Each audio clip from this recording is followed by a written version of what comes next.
The divorce papers were sitting on the kitchen table. Both signatures were on them.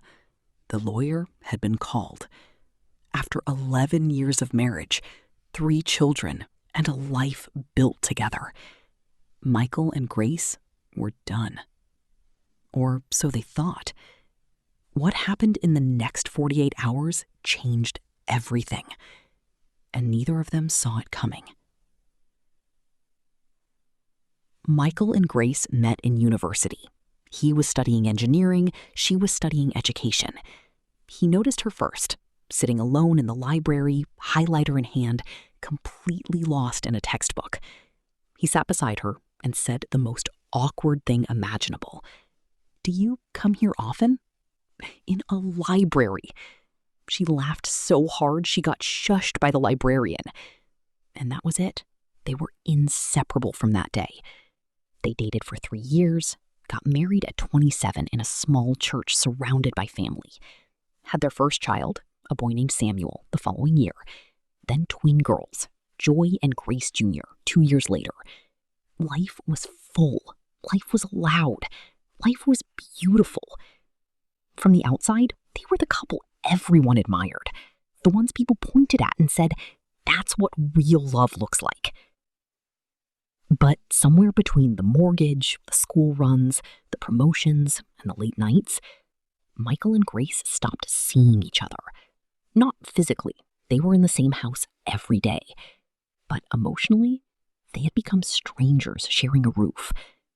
Michael threw himself into work, a new project, a big promotion.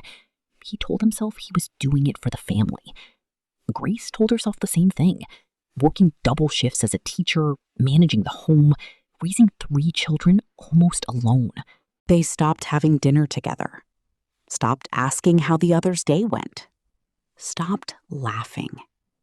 The last time Grace remembered them genuinely laughing together, she couldn't even remember when it was. Arguments replaced conversations. Silence replaced arguments. And silence, in a marriage, is the most dangerous sound of all. One night, after a particularly brutal argument about nothing, about dishes of all things, Michael slept in the guest room. That was supposed to be one night. It turned into 4 months. It was Grace who said it first, on a Tuesday morning, while the children were at school. She sat across from Michael at the kitchen table and said, "I think we should stop pretending." Michael didn't argue. He just nodded slowly. And something about that nod, that quiet, defeated nod, broke something in Grace she didn't expect. They called a lawyer that same week. The papers arrived on a Friday. They both signed them separately, without even being in the same room. Grace signed hers at the kitchen table, while the twins slept upstairs. Michael signed his in his car, parked outside the house, unable to go inside afterward for 20 minutes. The papers sat in a brown envelope on the kitchen counter. All that was left was to submit them. 1 phone call, 1 email, and 11 years would be legally over.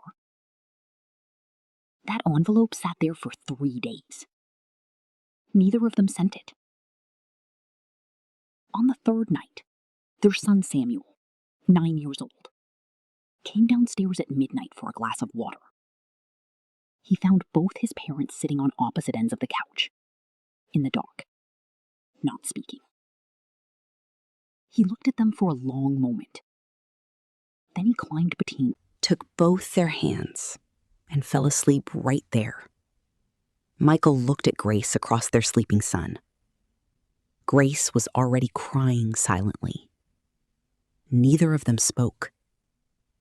But something shifted in that room that no lawyer could have predicted. The next morning, Michael didn't go to work.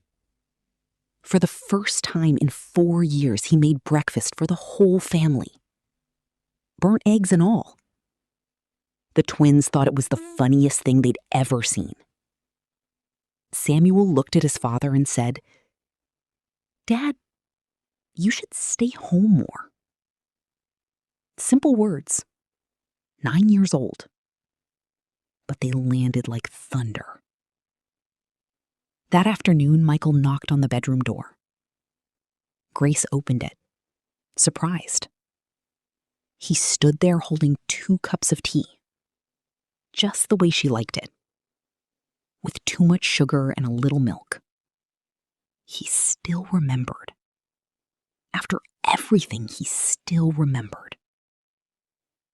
He said just 4 words. "I miss my wife." Grace didn't respond with words. She just stepped aside and let him in. And they talked, really talked, for the first time in years. Through the night, through tears, through anger and regret and honesty so raw it hurt to listen to. By morning, the brown envelope was in the bin, torn in half. Michael and Grace didn't fix their marriage overnight. They went to counseling for 8 months.